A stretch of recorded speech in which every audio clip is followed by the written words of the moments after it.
Welcome back to Store University Lesson 1, How to Value a Business. I'm Chris Volk, CEO of Store Capital.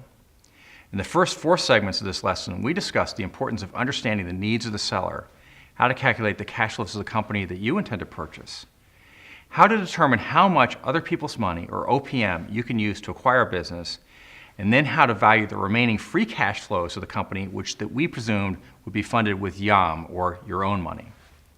The final step in valuing a business is to simply add your own money and other people's money, YAM and OPM, and that's it, and you have now valued a business.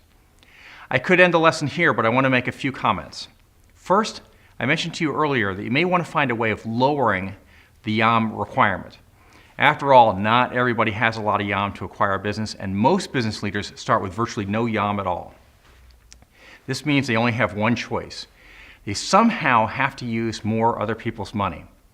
Now, there are a few ways to do this, but the most common are these 2. Solution number 1 is to have the seller of the company agree to accept part of the business value in the form of either a sustained equity stake in the business going forward or a payment plan over time.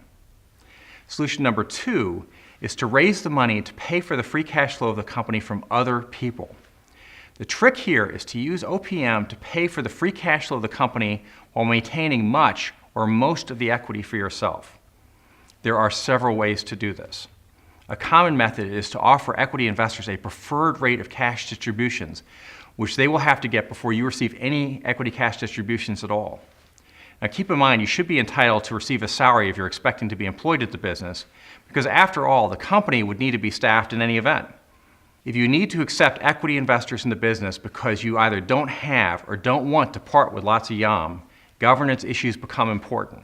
That is to say, you ideally want to make sure that you have controlling stake in the business. The last thing you're going to want to do is to get into a dispute regarding the company direction with other shareholders. Lastly, you should ideally have a mechanism to one day purchase their shares from them. And ideally, that purchase price should be a predetermined multiple of their portion of the free cash flows of the company. Now that you've valued a business, adding up OPM and YAM, and now you've learned the ways of substituting equity investor OPM for YAM, you might say that this is not how you conceive of valuing a company at all. After all, when people discuss company valuations, they often speak in terms of EBITDA multiples, which is really just the valuation of a company as a multiple of corporate EBITDA. Keep in mind that such numbers really mean little. They're just derived from the 5-step exercise that we just did. All I have to do is to take the sum total of OPM and YAM, or equity, and divide it by corporate EBITDA. That's the multiple. Now, a final comment about real estate. Investors are often going to recast the company purchase price EBITDA multiples to exclude any real estate. If you buy a company that's laden with lots of real estate, you're effectively buying both real estate and operations. And that will inflate the purchase multiple relative to a similar company that rents all of its real estate.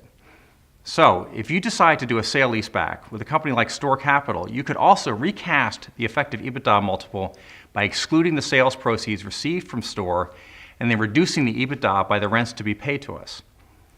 The result will be a lower EBITDA multiple paid. And there you have it, the basics of corporate business valuation. Basics is what Store University is all about. Until our next lesson, I'm Chris Volk. Thanks for joining me.